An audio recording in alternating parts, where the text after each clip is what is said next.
13મા વચનામૃતમાં સ્વામિનારાયણ ભગવાને પ્રશ્ન ઉત્તર કરવાની સંતોને આજ્ઞા કરી. એટલે ગોપાળાનંદ સ્વામીએ બ્રહ્માનંદ સ્વામીને પૂછ્યો કે કેવો પુરુષ હોય એને દેશકાળની અસર ન થાય.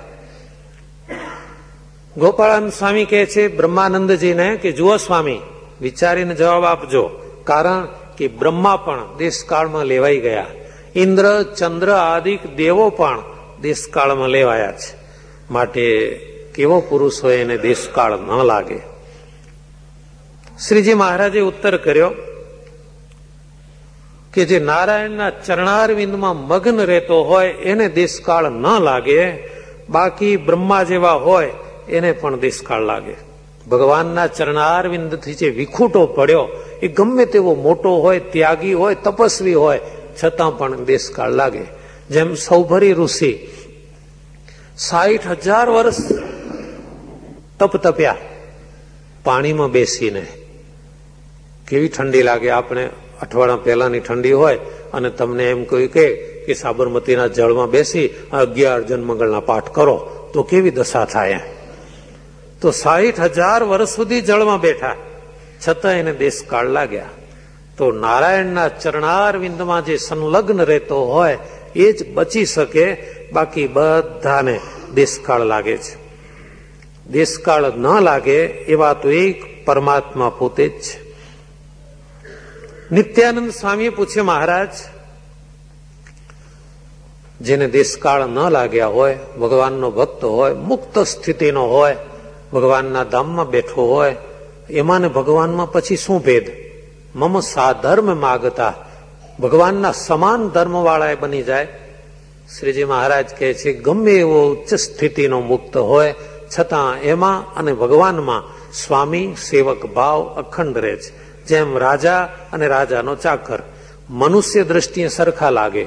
રાજાનું શરીર અને નોકરનું શરીર તો બેયના સરખા છે, પરંતુ રાજામાં અને નોકરમાં જેમ ભેદ છે એમ ભગવાનમાં અને મુક્તમાં ભેદ છે.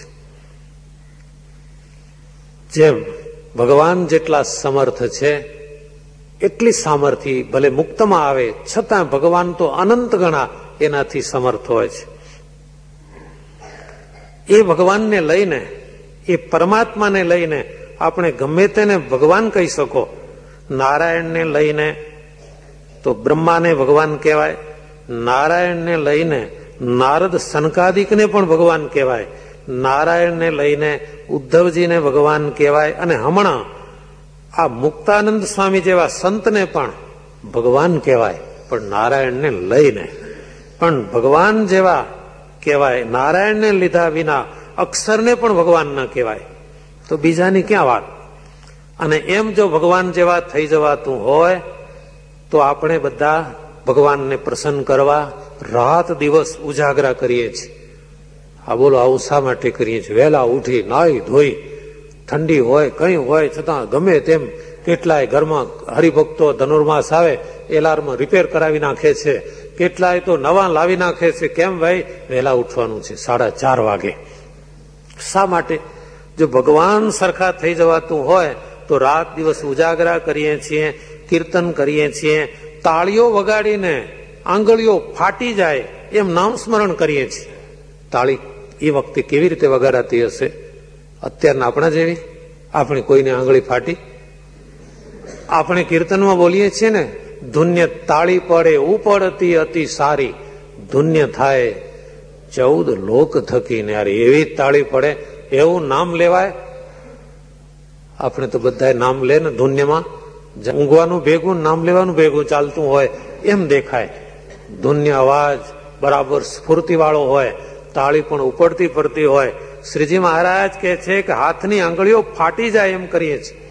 જો નારાયણ સરખા થઈ જવાતું હોય તો આ દાખલો શા માટે કરીએ? માટે નારાયણ જેવા તો એક નારાયણ જ છે, બીજો કોઈ નથી. આવી રીતે ભક્તજનોની શિક્ષાના માટે શ્રીજી મહારાજે વાર્તા કરી. પોતે સાક્ષાત પુરુષોત્તમ નારાયણ છે. સ્વામિનારાયણ ભગવાન.